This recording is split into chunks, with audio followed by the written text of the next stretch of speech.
Aquí estamos de nuevo desde el Rincón de la Fe. Es un programa dedicado a realmente abrir nuestros ojos espirituales para conocer más lo que Dios va a hacer. Y este Rincón de la Fe es una secuencia de diferentes temas que vamos a ir desarrollando. Y en este tema que estamos desarrollando ahora, estamos desarrollando un tema para ayudar a fortalecer lo que es el ministerio de la intercesión. Usted dirá, bueno, pero yo no tengo esa vocación para interceder. Usted diría que todo bautizado es intercesor. Claro, a lo mejor tú no tendrás esa vocación como tal, pero no todos somos intercesores, pero todos estamos llamados a interceder. Por eso, este tiempo del Rincón de la Fe se titula precisamente Se buscan intercesores. Y miren, me encanta la imagen de buscar intercesor, donde aparece como un detective buscando huellas. Pues precisamente Dios anda detrás de ti, buscándote a ti, para que te preste a servir a ese restablecimiento del reino de Dios en los cielos. Y hay un solo Dios y también un solo mediador, dice la palabra de Dios. Por eso estamos hoy en el tema número 11, que se titula La misión del Hijo. La misión del Hijo de Dios, ¿verdad? La misión del Hijo de Dios entre los hombres. Me encanta esa misión que Dios hace en nuestras vidas. ¿Y por qué hablamos de eso? Porque Dios se da cuenta que hay una necesidad y es que el hombre vuelva a Él. Y ante la necesidad en que se encontraba el mundo, ¿qué hizo Dios? Dios recurrió a la intercesión o a los medios humanos. Medios humanos, y esto estoy hablando antes de la venida de Jesús. En nuestro slide, ahí yo presento nuestra proyección, presento algunos resúmenes de las ideas que vamos a ir tocando en este momento, ¿verdad?, de este espacio. Y es que estos hombres que Dios recurrió a ellos, se presentaron ante Él, ¿para qué? Para interceder a favor de los hombres. Y estos tales hombres, como mencionamos, recordemos a Moisés. Moisés es un hombre que en todo tiempo estaba intercediendo, pero es el hombre que Dios elige de un ambiente de riqueza, de opulencia, siendo prácticamente hijo del faraón. Dios lo elige para ser el líder, para extraer a ese pueblo, rescatarlo de la opresión de los egipcios. Fíjense que es lindo porque Moisés experimenta una conversión y se sale del sistema egipcio, es decir, se libera de ese ambiente, de todo eso que le había ofuscado su visión de Dios. ¿Para qué? Para entonces entrar en esa labor de interceder, dirigir al pueblo, y no solamente eso, sino que es el primer líder que Dios elige para dirigir a su pueblo hacia la salvación, hacia la tierra prometida. Pues Moisés era ser humano limitado, obviamente. Por lo tanto, lo que hacía Moisés era clamar por ese pueblo. Recordemos esa escena cuando él sube al monte Sinaí a tomar las tablas de la ley, los mandamientos. Pero también recordemos la escena de Moisés cuando el pueblo de Dios traiciona a Dios. Se hacen unos becerros de oro y Moisés comienza a clamar ante Dios por ese pueblo que había faltado, que había pecado. Y recuérdense que Dios le promete a Moisés perdonarle a él, pero Moisés hace una respuesta a Dios y le dice: si he encontrado gracia delante de ti, te pido que perdone a tu pueblo. Y ese es el corazón del intercesor. Pero también vemos a David. David estaba en todo tiempo orando. Y también vemos al profeta Daniel, que ellos realizaron toda una función dócil al Espíritu de Dios y respondieron para clamar a Dios. Obviamente, ante la necesidad que se encontraba en el mundo, entonces Dios como que se da cuenta de que todavía esa intercesión no es suficiente. Y es cuando Dios empieza a buscar intercesores. Y se lamenta de que buscando intercesores no encuentra a nadie. Vamos al profeta Ezequiel, capítulo 22, versículo 30. Fíjense cómo Dios se lamenta Y dice, ¿verdad? Es buscado entre ellos alguno que construyera un muro y se mantuviera de pie en la brecha ante mí para proteger al hombre o a la tierra e impedir que yo la destruyera. Pero no he encontrado a nadie. Qué tristeza, ¿verdad? Que aún antes de la venida de Jesús, Dios andaba buscando intercesores. Pero después con la venida de Jesús, a pesar de que Jesús es el gran intercesor, Dios sigue buscando intercesores que se pongan en la brecha. Cuando uno lee ese texto, uno dice, bueno, ¿por qué colocarse sobre un muro? ¿Por qué colocarse en la brecha? Recuerden que las ciudades para defenderse se construían muros y sobre los muros se le colocaban vigilantes para impedir que el enemigo atacara. Pues Dios describe al intercesor de esa manera, uno que está vigilando para que el enemigo no venga y destruya a su pueblo. Entonces Dios anda buscando a esos hombres y mujeres que estén dispuestos y Dios se lamenta de no encontrarlo. Y Dios tenía el problema de que la mayoría de los intercesores no estaban capacitados ni querían tampoco cumplir la misión.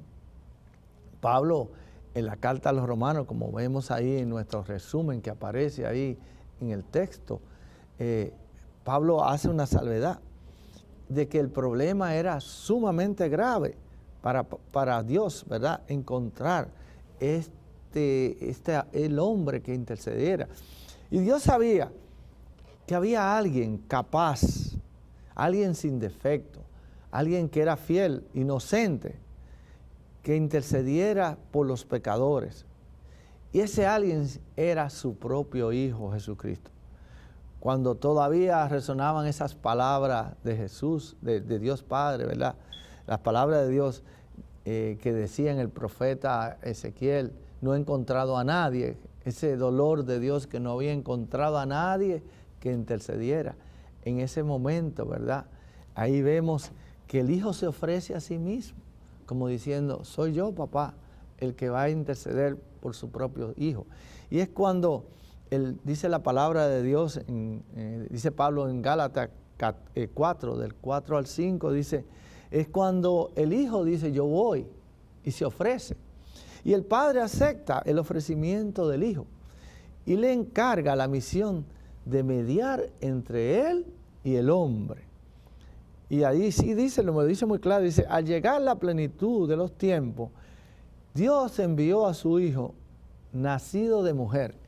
Me encanta ese texto porque hace la salvedad de que si es nacido de mujer, es humano, es hombre. Es decir, la raza humana caída necesitaba encontrar a alguien humano que desde la podredumbre del hombre restableciera la dignidad de hijo de Dios. De hijo de Dios, escuche bien, usted no es una casualidad.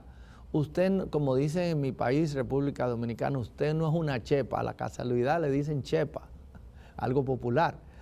Es decir, que usted es alguien muy planificado en el plan de Dios. Usted no ocupa un espacio en la tierra, en el mundo. Usted es un proyecto de Dios. Y ese proyecto de Dios había caído de tal manera que el hombre se había olvidado de Dios. Y cuando el Padre acepta esa misión de Dios, entonces es cuando comienza esa obra de restablecer la dignidad del hombre.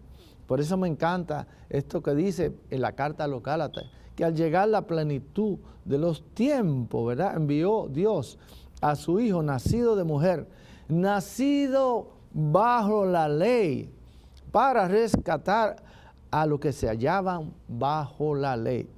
Y Cristo Jesús, ¿a qué vino? Cristo Jesús, dice Pablo en su primera carta a Timoteo, capítulo 1, versículo 15, dice, Cristo Jesús vino al mundo a salvar a los pecadores. ¿A salvar a quién? Usted dirá, a los que están en pecado. Claro, no vino por los justos, vino aquellos por los que estaban perdidos. Yo no sé si usted ha entendido la lectura de las 99 ovejas, en que Jesús deja 99 y va en busca de una perdida. Pues Muchos piensan que Jesús hizo un mal negocio cuando fue abandonando 99 ovejas que estaban supuestamente en su redil para ir en busca de la perdida. Pues si usted lee doblemente este texto de la lectura, de este pasaje, se dará cuenta que Jesús va en busca de la perdida, porque las 99 no existían. Las 99 son las que están en el mundo que creen que no necesitan de un Salvador, se sienten seguras a sí mismos. Y Jesús va en busca de la perdida que clama por él. Qué hermoso, ¿verdad? Y esa oveja perdida eres tú. Dios ya ha dispuesto un plan maravilloso para rescatarte. Y todo aquel que implore el nombre de Jesús será salvo, dice la palabra de Dios.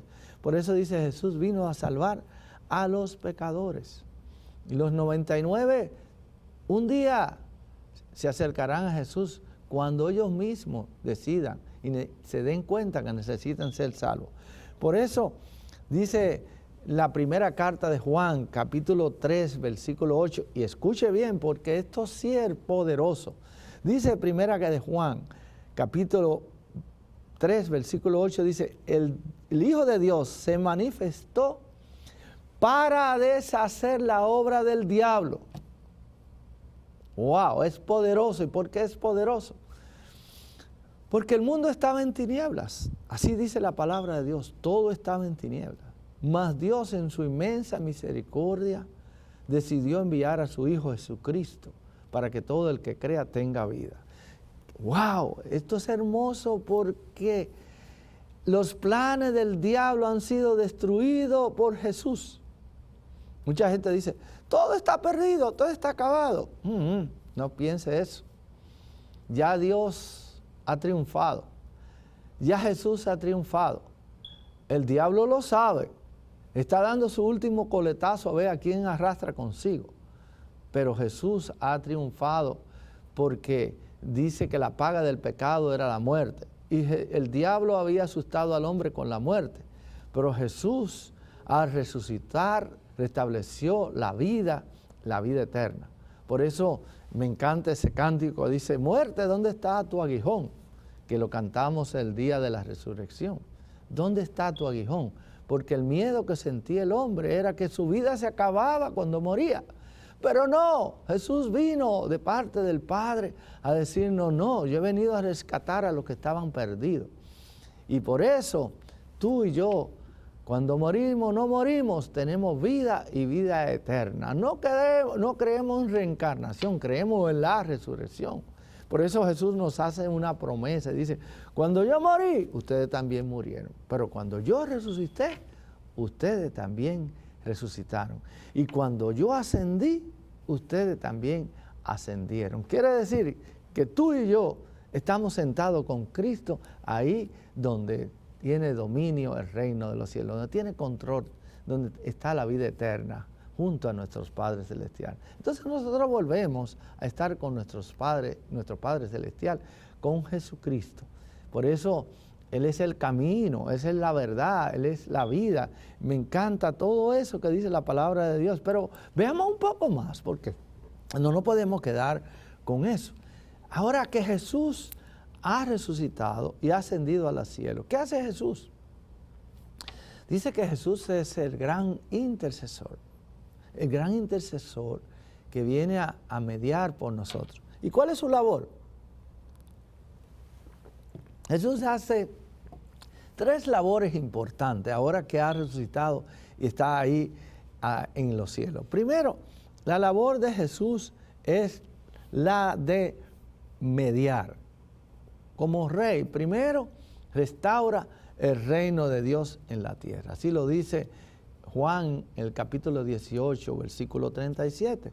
Restaura el reino de los cielos. Por eso dice Jesús, dice, el reino de Dios ha llegado. El reino de Dios ha llegado. ¿Quién es el reino de los cielos? Jesús en medio de nosotros.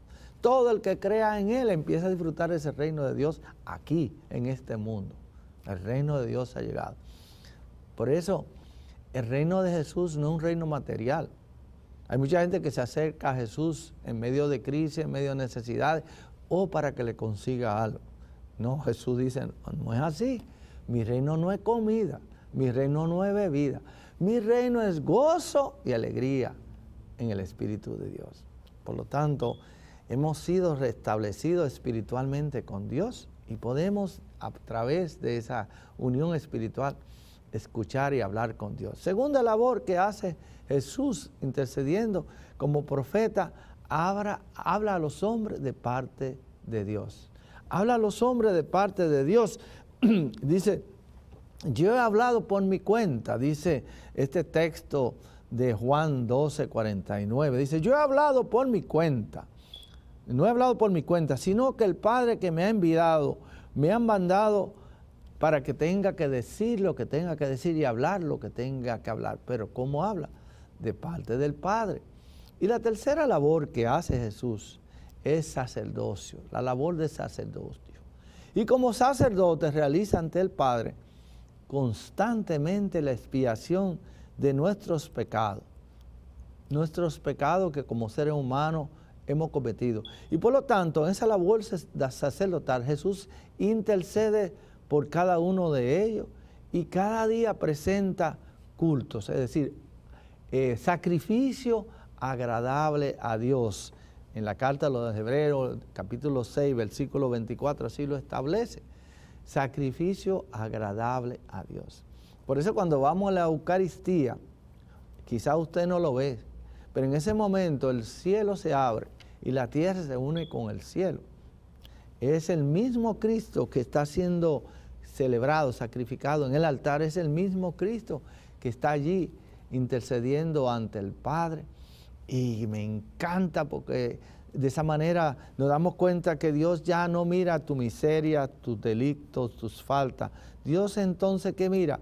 A ese Hijo de su amor que diariamente se sacrifica por nosotros, celebra como sacerdote completamente ese sacrificio de amor y ante el Padre, que lo recibe con amor.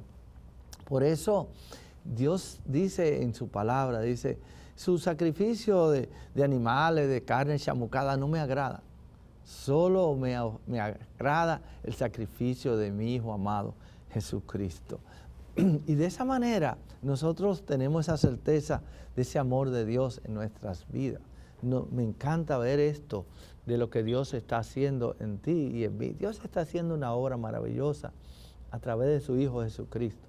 Su Hijo que está constantemente intercediendo por ti y por mí. Por eso cuando oramos siempre en el nombre de Jesús. ¿Por qué? Porque le estamos recordando al Padre Celestial, Dios Padre Celestial, ese Hijo de su amor. Toda la humanidad caída, esa humanidad caída ha sido completamente restablecida en Jesucristo, el Hijo de su amor. Y eso es hermoso, ¿verdad? Darnos cuenta de lo que Dios está haciendo. Él es el sumo sacerdote. Por tanto, es el sumo sacerdote, es el sumo intercesor que está constantemente mediando por cada uno de nosotros. Por eso, cuando en el programa Jesús sigue vivo hoy o en Cadena de Amor, oramos, si se dan cuenta, siempre terminamos todas esas oraciones en el nombre de Jesús. ¿Y por qué lo hacemos? Dice Jesús, todo poder se me ha dado en el cielo y en la tierra. Y no solamente ese poder se nos ha dado a Jesús, sino que se lo ha dado a la iglesia. Por lo tanto, la iglesia es la responsable de la gran intercesión. Tú eres iglesia y yo soy iglesia. Entonces dice, todo poder se me ha dado en el cielo y en la tierra. Vayan. Es decir, que oramos. Por eso, cuando nos congregamos en la Eucaristía, está la iglesia clamando a Dios y Dios responde. Es el momento de sanación más importante. Y podemos llegarnos a Jesús, al Padre, con confianza, sabiendo que nos entiende. Él nos entiende. Y además, Dios siempre los escucha. Así nos dice Pablo en la carta a los Hebreos, capítulo 4, versículo 15. Dios siempre nos escucha, porque como sacerdote siempre realiza ante el Padre la expiación por el pecado de cada uno de nosotros. Pero también Jesucristo es el único y verdadero mediador del Padre.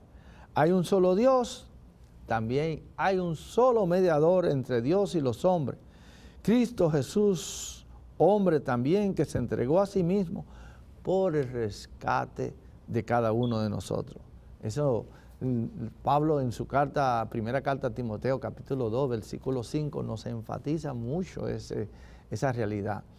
Y yo te invito a que no te desvanezca, no te llene de desaliento. Al contrario, que siempre recurra a Jesús, que está en medio de tanta necesidad, en medio de tu dolor, en medio de tu sufrimiento. Él está con sus oídos abiertos para escuchar tu voz.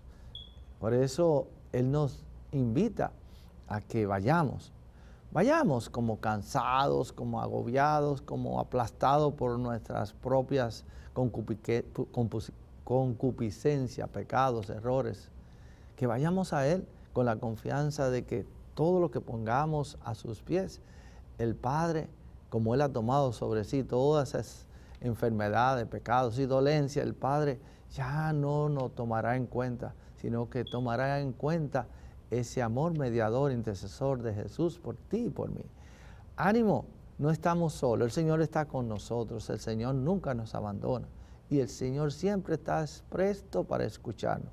Así que recurramos a Él y tú, no te olvides, tienes un llamado a orar a tiempo y en todo tiempo para que el reino de Dios sea establecido en el corazón de cada ser humano, de cada hombre, de cada mujer, y todos proclamen que Jesucristo es el Señor, para la gloria y alabanza de Dios Padre. Así sea. Que el Señor te bendiga, que nuestra Madre, la Virgen de Guadalupe, esté siempre presta para orar por ti, interceder por ti, y que el amor de Dios se siga derramando en tu corazón por el poder del Espíritu de Dios que está en cada uno de nosotros. Bendiciones, y recuérdate que Jesús sigue vivo hoy. Amén.